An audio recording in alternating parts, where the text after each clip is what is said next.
হে সীমান্তের শকুন, এক্ষুনি ছিঁড়ে খাও আমাকে।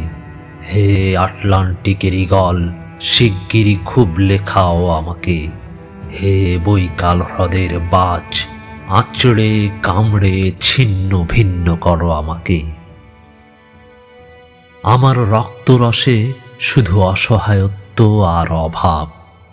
কাগজের কামলারা তারে আদর করে মুদ্রাস্ফীতি ডাকে।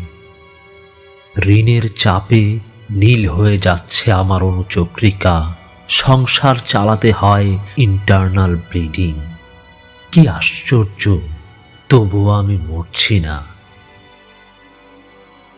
ওদিকে দোজখের ভয়ে আত্মহত্যা করবারও সাহস পাই না আমি। খোদাকে বললাম আমি মরতে চাই। তিনি বললেন, বেঁচে আছো কে বলল? সহস্রাব্দ উন্নয়নের সাক্ষী হিসেবে রাজা তোমাকে মমি করে রেখেছেন। বাজারে দীর্ঘশ্বাস ফেললে নাকি রাজ্যের ভীষণ বদনাম হয়, রাজারও মন খারাপ হয় খুব। কোতোয়ালরা ফরমান জারি করেছে আমাকে সারাক্ষণেই হাসতে হবে, নইলে নইলে দেশি কুকুর ও বিদেশি মাগুরকে এক বেলা ভালো মন্দ খাওয়ানো হবে আমার মাংস দিয়ে। নিত্যদিন ব্রয়লারের ভুঁড়ি নাকি ওদের ভাল লাগে না। অথবা আমাকে ভাগ দিয়ে বেচা হবে। মানুষেরও তো মানুষ খাওয়ার স্বাদ হতে পারে, তাই না? ভাগ্যিস তা বিদেশি সুপার শপে বিক্রি হবে না।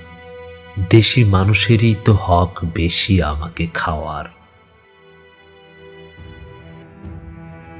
এ দোজখী যখন নিয়তি, তখন আমি উদাম হয়ে ডাকছি দুনিয়ার শ্রেষ্ঠ মাংসাশী বিহকদের।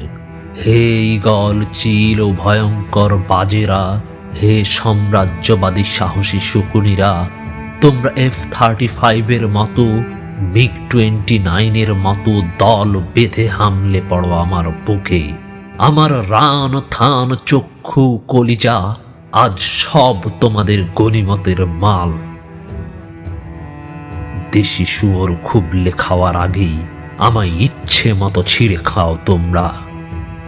দোহাই, শুধু মস্তিষ্কটা খেও না আমার, তাহলে তাহলে শীঘ্রই দাস হয়ে যাবে তোমরাও।